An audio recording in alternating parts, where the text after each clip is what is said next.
ইজারার শর্ত ভঙ্গ করে নদীর তীর ভেঙে ও ফসলি জমি নষ্ট করে অবৈধভাবে বালু উত্তোলন করায় 5টি এক্সকেভেটর জব্দ করে ওইসব এক্সকেভেটর মালিককে 50,000 টাকা করে মোট 2,50,000 টাকা জরিমানা করেছে ভ্রাম্যমাণ আদালত।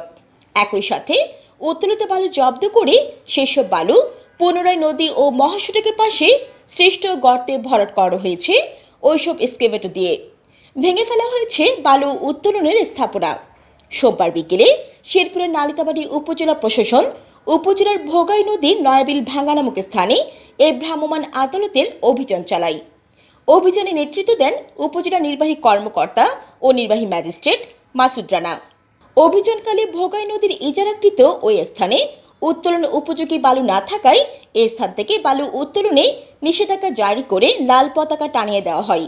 সূত্রমতে জেলা প্রশাসন ভোগাই নদীর কয়েকটি মৌজায় 1 বছরের জন্য বালু উত্তোলনের ইজারা প্রদান করলেও সম্প্রতি বেশ কিছু মৌজায় উত্তোলন উপযোগী বালু না থাকায় আশেপাশের ফসলি জমি ও নদী তীর ভেঙে বালু উত্তোলন করছে অসাধু বালু ব্যবসায়ীরা। এমতাবস্থায় ইজারার শর্ত ভঙ্গ হওয়ায় ওইসব স্থানে বালু উত্তোলন বন্ধে ভ্রাম্যমাণ আদালতের অভিযান শুরু করেছে উপজেলা প্রশাসন। জান্নাতুল আফসানা, চ্যানেল বাংলা।